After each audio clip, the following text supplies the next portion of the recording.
गायत्री मंत्र के साथ में परम पूज्य गुरुदेव वंदनीय महाराज जी को नमन करते हुए उनका संरक्षण प्राप्त करते हैं। ओम भूर्भुवः स्वः तत्सवितुर्वरेण्यं भर्गो देवस्य धीमहि धियो यो नः प्रचोदयात्। पिछली बार हम लोगों ने धीमहि शब्द तक देवस्य और धीमहि शब्द की पिछली बार हम लोगों ने इसकी व्याख्या पर चर्चा की थी। आज हम लोग जो है धियो यो नः प्रचोदयात् इन 3 शब्दों की व्याख्या पर हम लोग ये बात करेंगे। जो युग ऋषि ने गायत्री महाविज्ञान भाग 2 में जो इसकी व्याख्या बताई है, तो उसी के अनुरूप हम लोग जो है उसी का स्वाध्याय मनन चिंतन हम लोग कर रहे हैं। इसमें जो एक बात आती है कि गायत्री मंत्र साधक के लिए जीवन में अनिवार्य आवश्यकता है। गायत्री मंत्र एक ऐसी विधा है जो साधक को जीवन में गायत्री महाविद्या आत्मसात करने के लिए, गायत्री महाविद्या को आत्मसात करने के लिए गायत्री मंत्र उसका बहुत ही एक सहयोगी मंत्र रहता है। गायत्री मंत्र का जप और गायत्री महाविद्या ये दोनों अलग अलग चीज हैं। गायत्री मंत्र का जप उपासना साधारण रूप से मंत्र को जप करना, और वो उसका उस समय ध्यान किसी भी माध्यम से किया जा सकता है। कुछ लोग सविता का ध्यान करते हैं, कुछ लोग गायत्री माता का ध्यान करते हैं, उगते हुए सूर्य का ध्यान करते हैं, कुछ लोग प्रकाश का ध्यान करते हैं। लेकिन गायत्री महाविद्या वह विद्या है जो व्यक्ति के जीवन को आमूलचूल परिवर्तन कर देती है। जब गायत्री महाविद्या व्यक्ति के जीवन में आ जाती है तो उसके जीवन का शीर्षासन हो जाता है। शीर्षासन का मतलब अभी जिस ढर्रे में क्रम चल रहा था बिल्कुल उल्टा जो है उस ढर्रे में उसका जीवन क्रम चलने लगता है और उसके जीवन का आमूलचूल परिवर्तन हो जाता है। वो बिल्कुल उसी तरीके से हो जाता है जिस प्रकार हंस की वृत्ति होती है, क्योंकि संसार में ईश्वर ने सब कुछ बनाया हुआ है। और ये कहना गलत होगा कि संसार में अच्छाई या बुराई है। इस संसार में हर एक चीज की अपने अपने लिए एक उपयोगिता है। ब्रह्म ने कहीं पर भी सृष्टि में कोई भी एक ऐसा तत्व नहीं बनाया कि जो बुरा हो। हर एक का अपना अपना महत्व है, ना कोई बुरा है ना कोई अच्छा है, हर एक तत्व का अपना अपना महत्व है।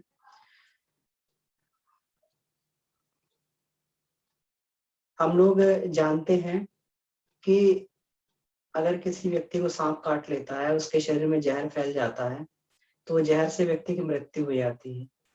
लेकिन वही जहर को अगर औषधि बना दी जाती है तो औषधि वो जहर जो है संजीवनी बन जाता है और व्यक्ति को उसको जीवन प्रदान करने वाला होता है, उसके अंदर के विषयों को समाप्त करने वाला होता है। ये जो हम लोग इसमें ये जो कैंसर में हम लोग जो है ये थेरेपी होती है, तो ये थेरेपी में जो है ये विष ही प्रयोग किए जाते हैं जिससे व्यक्ति के अंदर के कैंसर के सेल को समाप्त किया जाता है। तो इस संसार में कहीं कोई कुछ खराब नहीं है, कहीं कुछ कोई अच्छा नहीं है। किसी समय में किसी वस्तु की आवश्यकता पड़ती है, किसी समय में किसी वस्तु की आवश्यकता पड़ती है। इस संसार में कहीं कोई बात भी जो कही गई है, शास्त्र भी बोलता है, तो लगता है कि ये शास्त्र भी जो बात ये कह रहा है कहीं कोई गलत है या कहीं कोई सही है। लेकिन वास्तविक अगर हम लोग वास्तविकता में अगर हम लोग जाएं तो गायत्री की जो प्रज्ञा बुद्धि है हमें सही और गलत का भेद बताती है। सही और गलत इस मकसद से, सही और गलत को इस उद्देश्य से ये बताती है कि कौन सी वस्तु किस समय में हमारे लिए सही है। ये दृष्टिकोण जो है विवेक का दृष्टिकोण ये गायत्री हमें प्रदान करती है। किस स्थिति में किस वस्तु का हमें उपयोग करना है। जो भोजन व्यक्ति को भूख में उसके अंदर प्राण शक्ति का संचार करता है, अगर उसी भोजन को स्वाद के वशीभूत होकर कर लिया जाता है, तो व्यक्ति के लिए जहर भी बन जाता है, उसके लिए जो है वही जो आगे चल के उसके लिए विष का काम करने लगता है। मीठा जो है किसी व्यक्ति के अंदर अगर ऊर्जा का संचार करता है, तो उसी मीठे को अगर अत्यधिक मात्रा में ले लिया जाए या फिर डायबिटिक पेशेंट को वो मीठा दे दिया जाए, तो उसके लिए मृत्यु का कारण बन सकता है। तो इसी तरीके से जो है जो चीज़ें संसार में इस ब्रह्मांड में कोई भी चीज़ अगर ब्रह्म द्वारा बनाई गई है, कहीं कोई किसी का भी कहीं कोई ऐसा नहीं है कि किसी का भी कहीं कोई उपयोग ना हो, वो कहीं न कहीं उपयोगी होती हैं। चतुर साधक वह होता है जो अपने लिए उपयोगी वस्तुओं को उठा लेता है और जो अनुपयोगी वस्तुएँ हैं उनको स्पर्श नहीं करता। गायत्री यही करती है। गायत्री साधक के अंदर इसी बुद्धि को, इसी विवेक को जो है जागृत करती है। गायत्री शब्द का जो धियो शब्द है, अब धियो शब्द हमें यही बताता है कि धियो पद बताता है कि बुद्धिमान को चाहिए कि वह वेद शास्त्रों द्वारा बुद्धि को मथ कर मक्खन के समान उत्कृष्ट तत्वों को जाने, क्योंकि शुद्ध बुद्धि से ही सत्य को जाना जाता है। तो जब हम लोग गायत्री मंत्र का जप करते हैं, तो गायत्री मंत्र की उपासना करते हैं, तो गायत्री मंत्र जो है जिस हमने पिछली बार भी चर्चा किया था कि बुद्धि को सूक्ष्मता प्रदान करता है। ये क्योंकि प्रकाश का मंत्र है, जो चीजें अभी तक जीवन में नहीं दिखाई दे रही थी, उनकी सत्यता जिस प्रकार प्रकाश होने से अंधेरे की सारी अंधेरे में जो वस्तुएं थी नहीं दिखाई दे रही थी, वो दिखने लगती हैं। उसी प्रकार से गायत्री मंत्र का जो अंतःकरण का प्रकाश होता है, तो उसको जो है वो सारी की सारी उसकी अज्ञानता नष्ट होकर और सच का आविर्भाव होने लगता है। यही गायत्री रूपी बुद्धि एक समय में आके इतनी परिष्कृत हो जाती है, इतनी परिष्कृत हो जाती है कि ये प्रज्ञा बुद्धि ऋतंबरा में बदल जाती है। जो इसमें ये कहा गया है, पतंजलि योग दर्शन में कहा कि मेरे अष्टांग योग अगर सिद्ध हो जाता है, तो अष्टांग योग को भी पार करने के बाद में इसके बाद में क्या मिलता है, इसका आउटपुट क्या होता है, इसका जो है परिणाम क्या होता है। तो इसमें महर्षि पतंजल बताते हैं, ऋतंबरा तत्व प्रज्ञा, वह उस समय में साधक की प्रज्ञा बुद्धि ऋतंबरा में बदल जाती है। प्रज्ञा बुद्धि हमें जो है रिलेटिव रिलेटिव ट्रुथ के बारे में बताती है, जिससे हम लोग जो है रिलेटिव ट्रुथ हम लोग बोलते हैं, जो कंपैरिजन करके जो है इसमें सत्य का हम लोग बात सीखते हैं।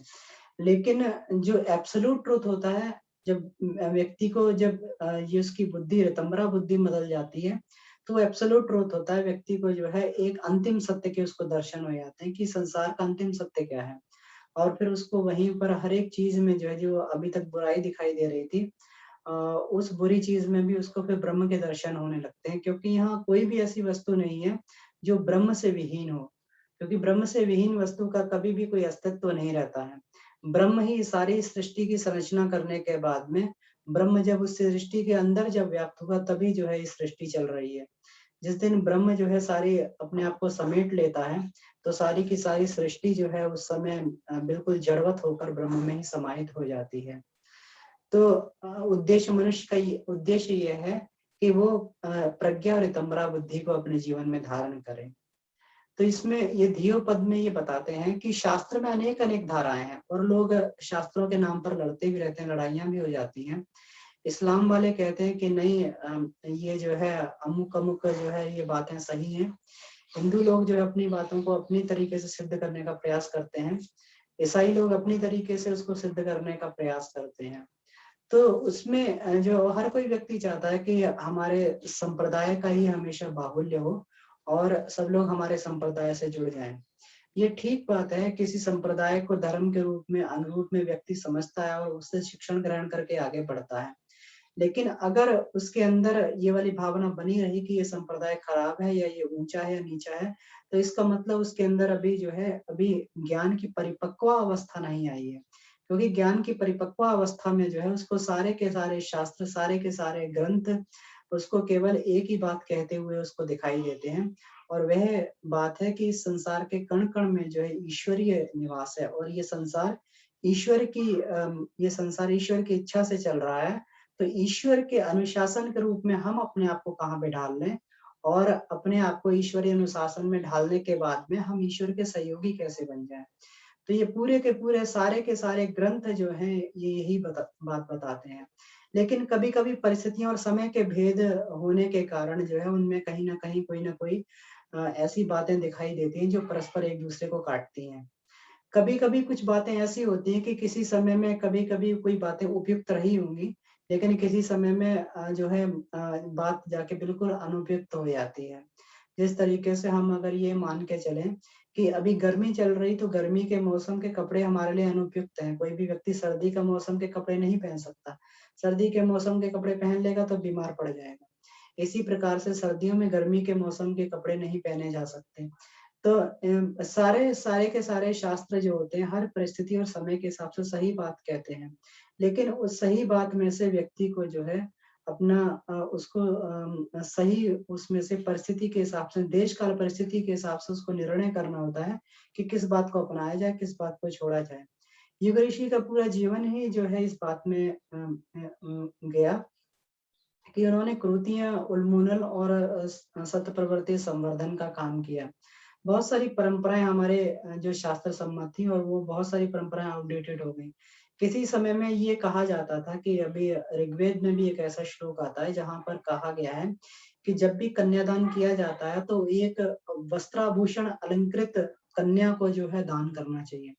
तो उस समय कभी किसी कोई परंपरा उस समय रही होगी, जब छोटी उम्र में बच्चों की शादियाँ हो जाती थी, उनके पास जीवन निर्वाह के साधन नहीं होते थे, तो माता-पिता जो है अपनी तरफ से लड़की के माता अपनी तरफ से उनके जीवन को नव जीवन शुरू करने के लिए कुछ न कुछ वस्तुएँ भेंट किया करते थे। लेकिन कब ये वस्तुएँ जो है आगे चल के दहेज का विकराल रूप धारण कर गई और यही वस्तुएँ जो है व्यक्ति की प्रतिष्ठा का प्रश्न बन गई। आज इस बात पे मूल्यांकन होता है, व्यक्ति अपने व्यक्तित्व का मूल्यांकन इस बात पे करता है कि मुझे कितना दहेज मिल गया, इतना दहेज मिला इसका इसका मतलब ये है कि मेरा इतना ही उच्च मेरा जो व्यक्तित्व इतना उच्च है इसलिए मुझे इतना दहेज मिल गया। तो कब ये प्रतिष्ठा का प्रश्न बन गया, कब ये बर्बादी का प्रश्न बन गया पता भी नहीं चला। तो इस परंपरा को आज जो है आमूल-चूल खत्म होना चाहिए क्योंकि आज जो है जब भी लड़का और लड़की की शादी होती है, दोनों लोग पूर्ण व्यस्त होते हैं और दोनों लोग अपने पैरों पर भी खड़े होते हैं।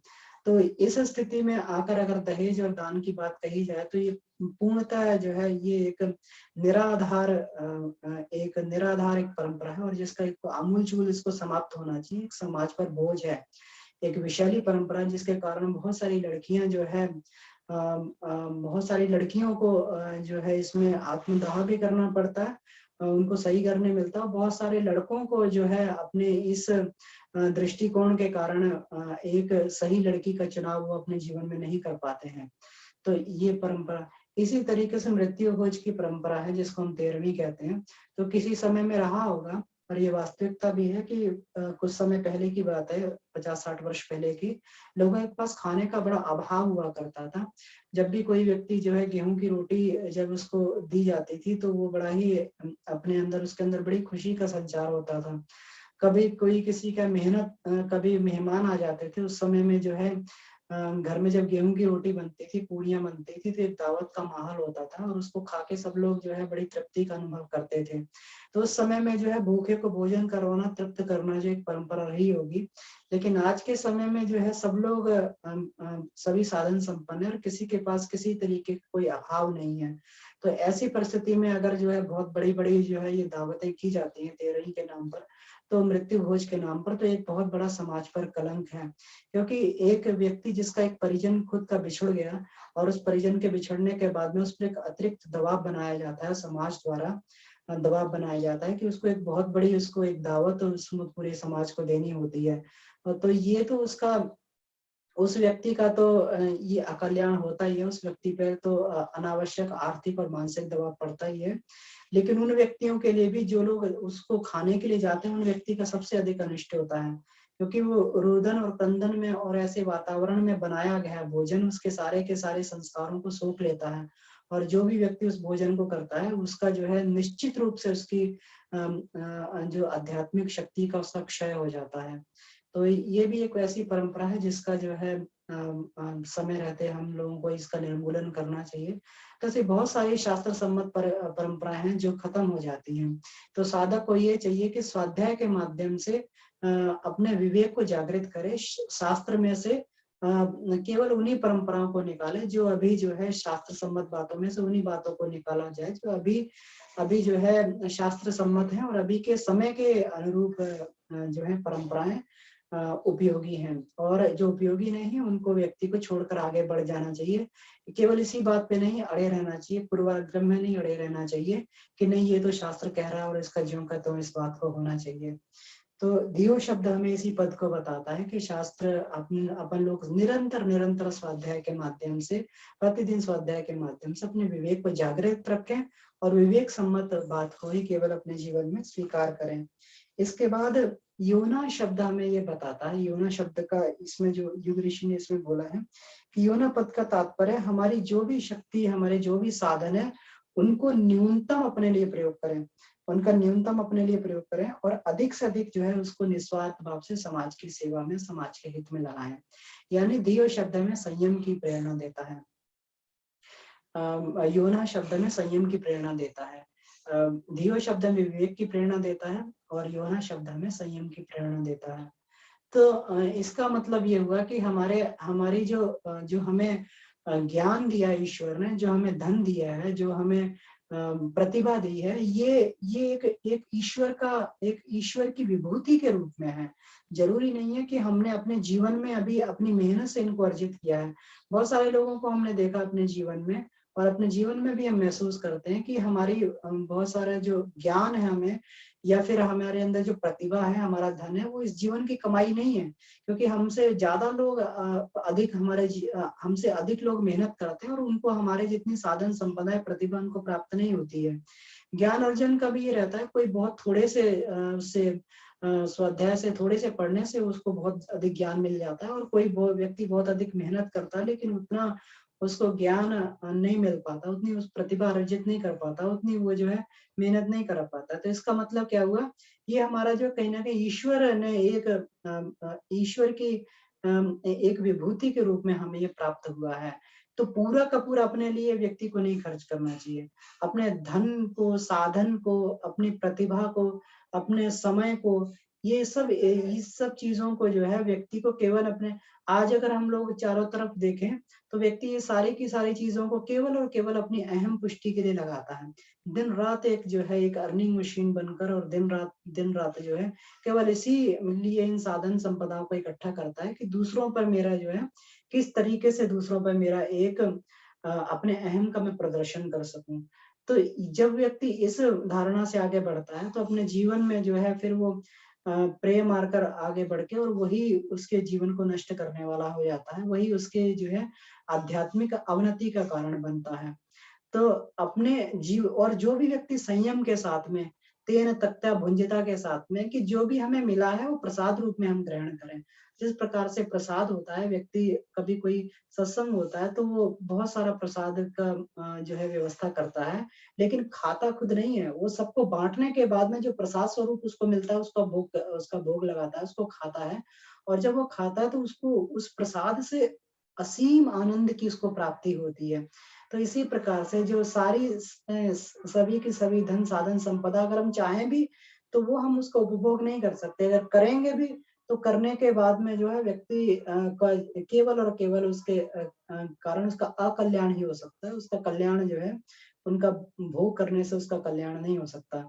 तो क्या किया जाए, समाज के हित के लिए इनको, धन को, समय को, प्रतिभा को समाज के हित में लगाया जाए, और फिर जो कुछ बचे उसको अपने लिए, तो वो हर एक चीज जो हमें एक प्रसाद का आनंद देगी। जिस प्रकार से प्रसाद को खाने के बाद में, जब प्रसाद में जो मीठा होता है उसको खाने के बाद असीम तृप्ति मिलती है कि ये प्रसाद है इसलिए इसको स्वाद आ रहा है। तो अगर व्यक्ति प्रसाद रूप में ही इन चीजों को ग्रहण करेगा तो उसको जो है एक असीम आनंद की तृप्ति होगी। तो हर एक चीज का उपभोग करते हुए जो है उसका वो उपभोग नहीं, वो एक योग बन जाएगा, वो भोग से योग के मार्ग पर आ जाएगा, तेन त्यक्ता भुंजिता के मार्ग पर वो चलने लगेगा।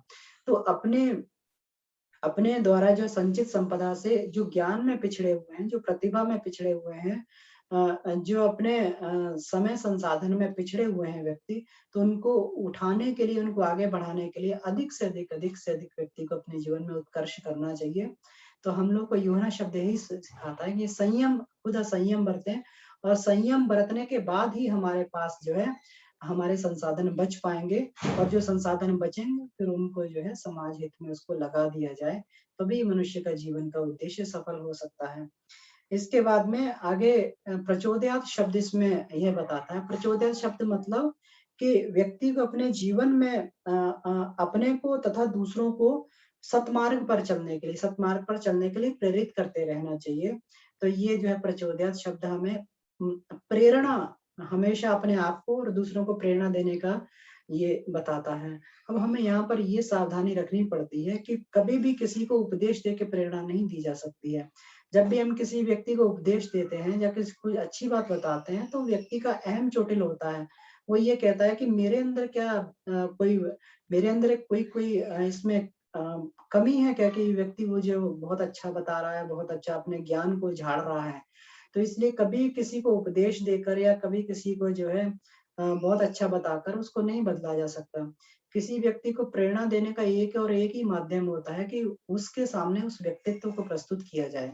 तो अपने आप को प्रेरणा देकर व्यक्ति अपने जीवन में आगे बढ़ाए, और पिछड़ों को प्रेरणा देने के लिए अपने जीवन का एक ऐसा उदाहरण, अगर हम किसी को योग करना सिखाना चाहते हैं तो अपने जीवन में योगमय बनाएं, और अपने जीवन को योगमय बनाने के बाद में जो उससे लाभ हो, तो व्यक्ति ये अपने आप पूछता है कि आप अपने अपने जीवन में इतने स्वस्थ हैं, इतने संतुलित रहते हैं, इतने शांत रहते हैं, तो कैसे रह पाते हैं? तो व्यक्ति पूछता है, क्योंकि हर किसी व्यक्ति का आवश्यक है।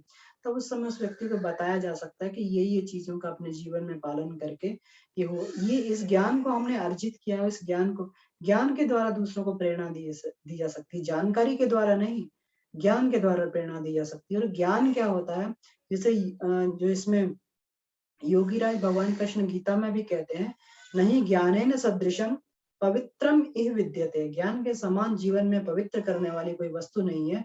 तत्स्वयं योग संसिद्धि काले आत्मनिविद्यते, वह ज्ञान अपने आप प्रकट होता है। निरंतर निरंतर योग का अभ्यास करने से वह ज्ञान आत्मा में अपने आप प्रकट होता है, और वही ज्ञान जो है दूसरों को सन्मार्ग पर, अपने को और दूसरों को सन्मार्ग पर ले जाता है। उसी ज्ञान से हम लोग जो है प्रैक्टिकल करने के बाद में जो ज्ञान हमारे जीवन का हिस्सा बन जाता है, उस ज्ञान से हम दूसरों का जीवन में उत्कर्ष कर सकते हैं, अपना भी और दूसरों का भी जीवन में उत्कर्ष कर सकते हैं। तो किसी को प्रेरणा देना संसार में सबसे बड़ा दान है। किसी व्यक्ति को प्रेरित करना संसार में सबसे बड़ा दान है। इससे बड़ा दान संसार में कोई नहीं होता। गिरे हुए को प्रोत्साहन देकर सन्मार्ग पर चला देना, उसको जो है जीवन की दिशा समझा देना, एक बहुत बड़ा जीवन में उपकार वाला कार्य होता है। लेकिन इसके लिए हमें अपने जीवन में निरंतर निरंतर जो है प्रैक्टिकल करते रहना पड़ता है। निरंतर निरंतर रोज स्वाध्याय करना होता है, रोज योगासन करना होता है, रोज हम लोगों को अब जब ध्यान करना होता है, रोज अपने जीवन को एक आदर्श व्यक्तित्व के रूप में हमें अपने जीवन को जीना पड़ता है। तो व्यक्ति दूसरों को भी प्रेरणा देता हुआ चला जाता है। तो अंतिम श्लोक में इसका ये 14वें श्लोक में बताया गया है कि जो मनुष्य इस गायत्री गीता को भली प्रकार जान लेता है, वह सब प्रकार के दुखों से छूट जाता है और आनंद मग्न रहता है। तो इस गीता में बताए हुए जो 14 सूत्र हैं, ये 14 सूत्र ही वास्तव में 14 रत्न हैं। और इन 14 रत्नों को जो है जीवन में जो व्यक्ति भी इनका समझ लेता है, इनके इनके जो है रहस्य को समझ लेता है, उसका जीवन सारे कष्टों से हटकर और फिर सुखमय जीवन को व्यतीत करता है। तो इसी के साथ में गायत्री गीता का हमारा यहीं पर समाप्त होता है। अब किन्हीं का कोई प्रश्न हो तो पूछ सकते हैं। जी,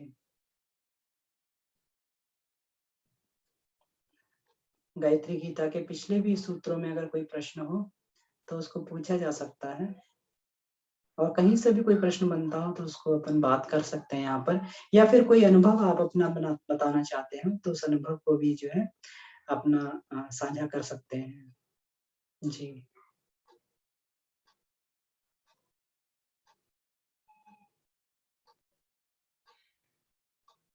ठीक है।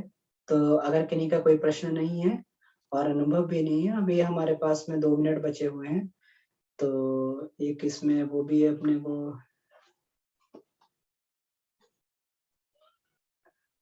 अच्छा, 1 मिनट, मैं इसमें सबको जो है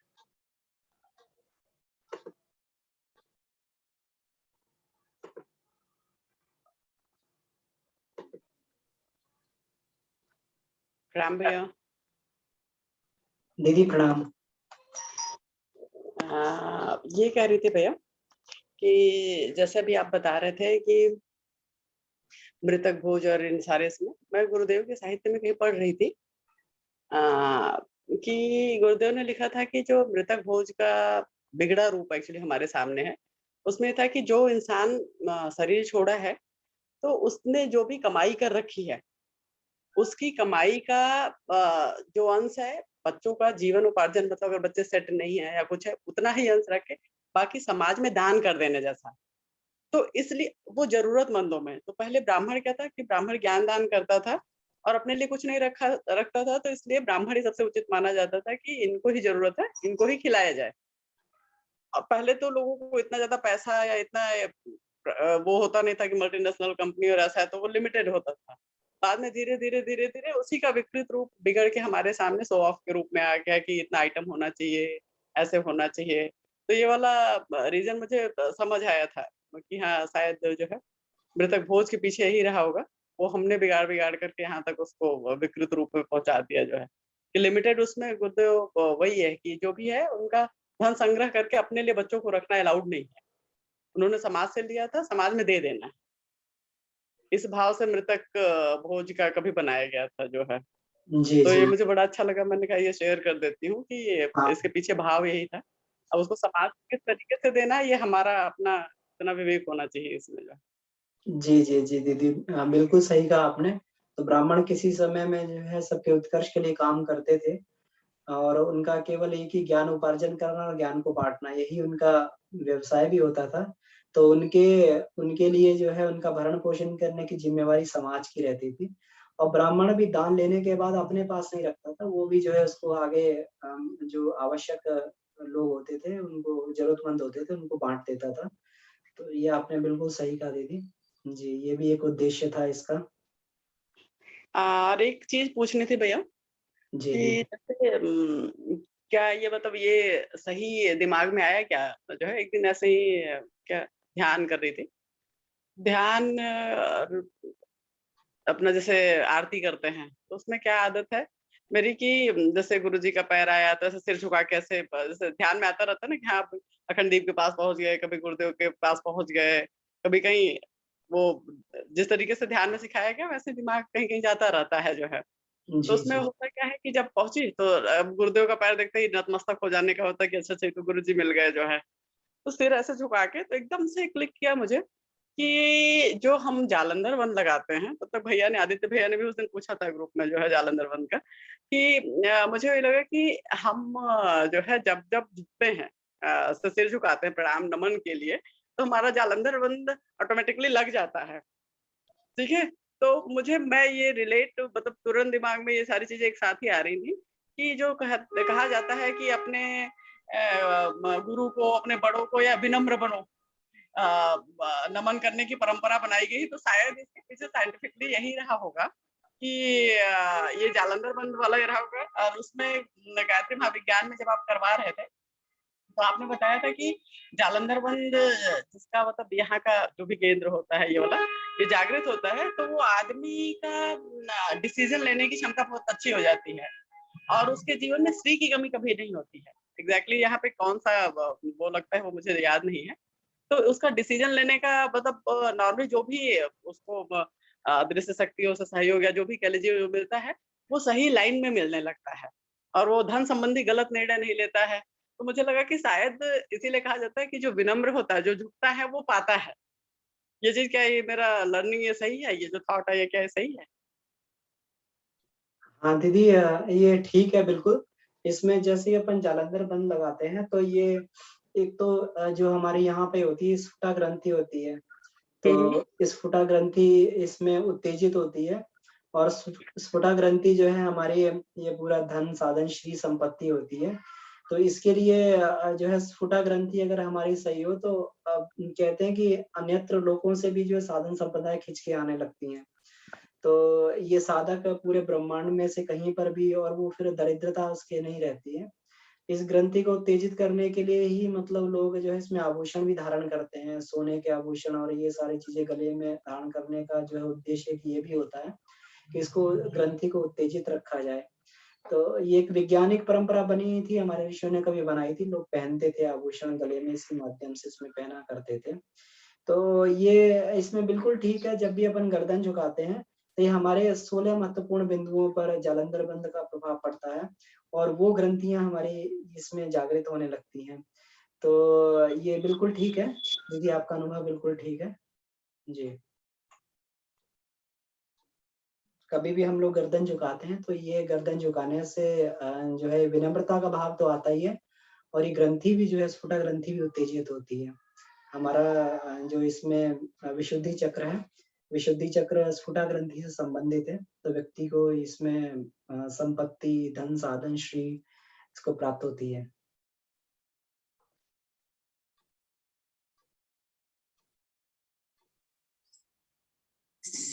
नमस्कार अमन भैया।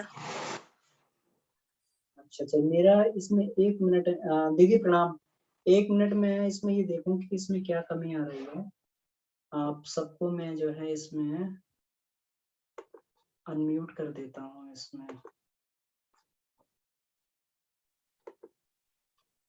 अब हो गया भैया, हो गया, सही हो गया। पता नहीं कैसे म्यूट हो जा रहा है, फिर अनम्यूट। हाँ, आप अपने आप को देखिए, अब आप अपने आप को अनम्यूट करके देखिए, आप कर पा रहे हैं क्या? हाँ, अब भी हो जा रहा है भैया, अब हो जा रहा है। ठीक। कभी-कभी अपने से हो जा रहा है कि आपकी तरफ से ये किया गया है।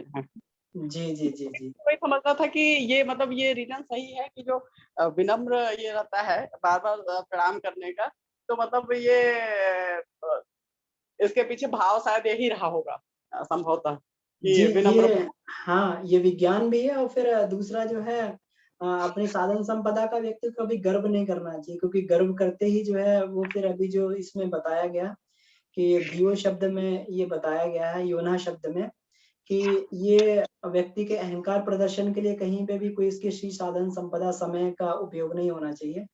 उसको उतना ही विनम्र रहना चाहिए जितनी साधन संपदा है उसके पास में। और कहीं न कहीं जालंधर बंध और विशुद्धि चक्र का भी इसमें प्रभाव रहता है, स्फुटा ग्रंथि का प्रभाव भी रहता है। जी, दीदी। जी, हाँ भैया, ठीक है। दीदी प्रणाम। हाँ, ठीक है सरिता भैया। दीदी कुछ आप पूछ रही थी या कुछ बता रही थी आप? नमस्कार अमन भैया। दीदी प्रणाम। सभी को प्रणाम। अमन भैया, मैं एक एस्ट्रोलॉजर भी हूँ और एक गृहस्थी में भी रह रही हूँ। तो अमन भैया, मेरे चारों तरफ अभी ऐसा वातावरण है कि मैं नकारात्मक चीजें समझ तो पा रही हूँ, लेकिन मैं उसको बदल नहीं पा रही। आध्यात्म की तरफ भी जा रही हूँ। गायत्री का भी जैसे आपने बताया कि उसकी माला करना है सुबह, तो ये जो गायत्री की माला है, ये दिशा निर्देशन में की जा सकती है कि गुरु बनाने के बाद ही सफल होती है? वैसे तो देखिए गायत्री मंत्र जैसे होता है, ये गुरुमुख होकर करते तो ज़्यादा प्रभाव होता है। लेकिन अभी युग ऋषि ने इसको इतना खोल दिया है कि कहीं पे भी विश्व के किसी भी कोने में अगर कोई व्यक्ति गायत्री मंत्र का जप करेगा, तो वो जो है उसको फलीभूत होगा जप। तो आप जो है भले ही आप फिजिकल रूप से नहीं, परम पूज्य गुरुदेव को गुरु रूप मानकर जो है, या फिर सविता को, सूर्य को जो है प्रकाश को गुरु रूप मानकर आप इसका करते रहिए, तो आपको पूरा इसका लाभ मिलता रहेगा। और दूसरा नकारात्मक वातावरण तो इसलिए प्रभावी है क्योंकि संसार में अभी नकारात्मक शक्तियाँ जो है काफ़ी मात्रा में बढ़ गई हैं। तो इसको निर्मूलन करने के लिए भी जो है ये पूरा का पूरा सूक्ष्म में संघर्ष चल रहा है। सभी ऋषि सत्ताएँ सूक्ष्म में जो है परम पूज्य गुरुदेव सूक्ष्म में जो है इसका कर रहे हैं, इसका निर्मूलन कर रहे हैं। लेकिन अपने आप को उसके प्रभाव से कैसे बचा के रखा जाए, तो इसलिए अपने को हमेशा साधनारत रहना पड़ेगा। अपने को प्रतिदिन स्वाध्याय भी करना पड़ेगा और गायत्री मंत्र से उपासना भी करनी पड़ेगी। तो इससे हमारे ऊपर एक सुरक्षा कवच बना रहेगा। तो हम लोग जो है कम से कम नकारात्मक चीज़ें जो है हमारे ऊपर प्रभाव नहीं डालेंगी और जहाँ पे भी रहेंगे वहाँ वातावरण भी सकारात्मक बनता हुआ चला जाएगा। तो इसमें जो है गायत्री मंत्र को एक सुरक्षा कवच के रूप में हम जो है इसको कर सकते हैं। और अभी भी जो भी गायत्री मंत्र जो भी व्यक्ति गुरुदेव के डिसिप्लिन में, गुरुदेव का डिसिप्लिन का मतलब ये है कि उन्होंने एक सूत्र दिया, हम बदलेंगे युग बदलेगा, अपना सुधार ही संसार की सबसे बड़ी सेवा है। यही उनका डिसिप्लिन का उनका मूल रूप है। कि हम जी अपने आप अमन को भैया। बदलें, जी, अपनी दुर्बलताओं को धीरे-धीरे समाप्त करें और दुर्बलताओं को समाप्त करने के लिए भी गायत्री मंत्र उपयोगी शक्ति देता है। उससे जो एक स्थित प्रज्ञ का भाव जो है उसको व्यक्ति को प्राप्त होता है और अपने पूरे जीवन को जो है एक दिन को एक जीवन के हिसाब से जिया जाए, सुबह ईश्वर के सानिध्य में रहकर उपासना के द्वारा शक्ति प्राप्त की जाए, जो है सद्गुण प्राप्त किए जाए और पूरे दिन भर उसका अभ्यास किया जाए। तो अमन भैया मुझे ये अनुभव होता भी है कि कुछ हमारे या मेरे बच्चे हैं जो या कोई भी मेरे रिलेटिव है वो विनाश की तरफ या ऐसे बोलते हैं ना कि गलत तरीके से जा रहे हैं और हम रोक नहीं पा रहे उन्हें। हम जान रहे हैं कि अब ये प्रकृति की तरफ नहीं जा रहे जी और जी रोक जी नहीं पा रहे उनको, तो उसके लिए क्या करें? स्वाध्याय मैं तो कर रही हूँ लेकिन उनको कैसे सन्मार्ग की तरफ लेके जाए? जी जी जी। तो इसमें ये होता है, देखिए अपने अपने घर में या फिर अपने आसपास में सुधार की प्रक्रिया बहुत धीमी होती है। अपने घर में ही जो है व्यक्ति को बड़ा ही धैर्य से उसको करना पड़ता है, क्योंकि बाहर जब हम लोग बात करते हैं तो वो जो है हमारी बातों को सुना भी जाता है और उससे चलते भी हैं। लेकिन घर में जो है सुधार बहुत धीरे-धीरे हो पाता है, तो इसमें जी व्यक्ति जी को अमन बड़ी भैया। सहिष्णुता से, बड़े धैर्य से उसको चलना पड़ता है और अपनी बातों पे और फिर एक फ्रेंडली उसको बनाना पड़ता है। जिसको भी आप सुधारना चाहते हैं या बदलना चाहते हैं, तो कभी उसको ये फ़ील ना होने दें कि हम आपको बदलना चाहते हैं। क्योंकि किसी व्यक्ति को ये पता लगेगा कि आप उसे बदलना चाहते हैं, तो अपनी आइडेंटिटी को वो जो है पूरा जड़ से पकड़ लेगा कि आप कैसे बदल पाओगे। तो एक विरोधी भावना वहाँ पर आ जाती है। तो किसी को बदलने का सबसे बढ़िया माध्यम उसे फ्रेंडशिप, उसे प्रेम से, फ्रेंडशिप से उसको मतलब जो उससे प्रेम उसको अधिक से अधिक दिया जाए। जब व्यक्ति को प्रेम जब दिया जाता है, तो वो फिर व्यक्ति जो है हमारी बातों को भी फिर वो एक्सेप्ट करने लगता है। लेकिन जब तक वो हम उसको एक तर्क के माध्यम से या फिर हम लोग उसको जो है एक उसके उसकी बुराइयों को पॉइंट आउट करने के माध्यम से जब उसको बताएँगे, तो वो एक अपने आप को प्रतिद्वंदी हमारा महसूस करने लगता है और फिर उसका विपरीत उसकी वो काम करने लगते हैं। तो तो अपने घर में बड़ी सहजता से, प्रेम से अगर नहीं सुधार हो रहा है, तो हमें मतलब धैर्य नहीं खोना चाहिए। धीरे-धीरे, धीरे-धीरे करके जो है व्यक्ति में सुधार होता है, लेकिन उसके लिए समय लगता है। थोड़ा धैर्य से जो है उसको लेके चलना पड़ता है। तो आप धैर्य से लगे रहिए और ज़रूर आप जो चीज़ें आप कर रहे हैं, वो जो है उसमें ज़रूर आपको सफलता मिलेगी। जी। जी अमन भैया, तो मैं उनको अपनी बात रख नहीं पा रही, ये आपने मुझे आज ही बताया है कि अपने चरित्र में आप उनको उपदेश से नहीं, अपना एक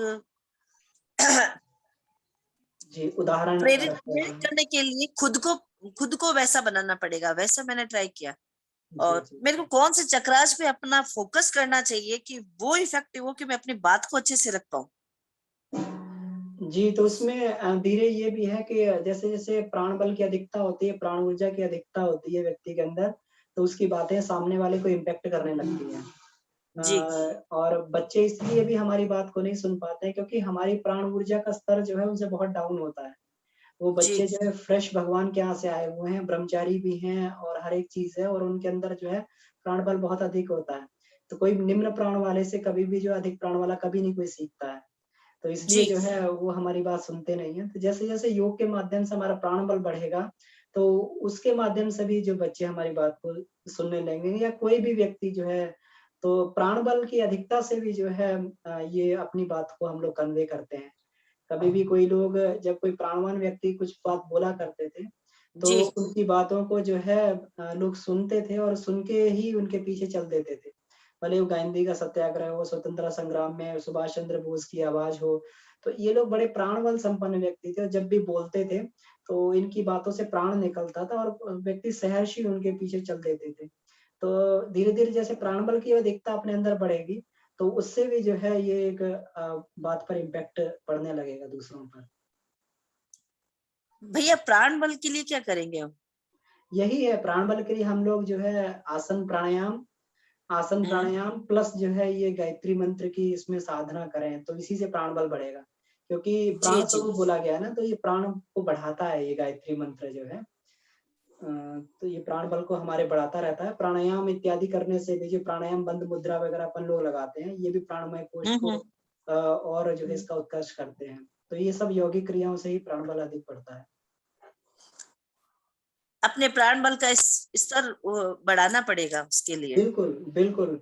जी अगर हम किसी बात को कन्वे करना चाहते हैं, हम चाहते हैं कि लोग हमारी बात को सुनें, तो उसके लिए हमें यही एक तो प्रेम और दूसरा जो है प्राण बल का अपना जो है इसमें उठाना पड़ेगा इसको। जी अमन भैया, अब समझ में आया। धन्यवाद अमन भैया, सबको धन्यवाद। जी, सभी को बहुत बहुत धन्यवाद। तो समय भी लगभग लगभग हो चुका है, तो जो है हम लोग इसको समापन की तरफ ले जा रहे हैं। अगली कक्षाओं में जो है जिस प्रकार से दीदी ने भी बताया था, जो है शुचि दीदी ने भी और वंदना दीदी ने भी, कुछ हम लोग जो है इसमें श्रीमद् भगवत गीता के भी कुछ क्लासेस हम लोग रख लेंगे कि कौन-कौन से हम लोग जो है अभी सूत्रों को लेके अपने जीवन में हम लोग आगे बढ़ सकते हैं, क्योंकि ये भी पूर्ण वैज्ञानिक है। तो अगली क्लासों में, और वो भी युग ऋषि ने जो वाङ्मय लिखा है, संस्कृति संजीवनी श्रीमद् भगवत गीता, उसी के आधार पे हम लोग जो है आगे की क्लासेस को 2 या 3 क्लासों को देख लेंगे, कितना उसको रखनी है। तो आगे हम लोग उन क्लासों को लेके चलेंगे। उसके बाद में हम लोग गायत्री स्मृति का प्रारंभ करेंगे। ठीक है? सभी को बहुत-बहुत धन्यवाद। हम सभी लोग अपने जीवन में ईश्वर की कृपा से आगे बढ़ते रहें, ऐसी प्रार्थना है। शांति पाठ। ओम शांति, शांति, शांति समाप्त। आपको बहुत-बहुत धन्यवाद सभी को। धन्यवाद।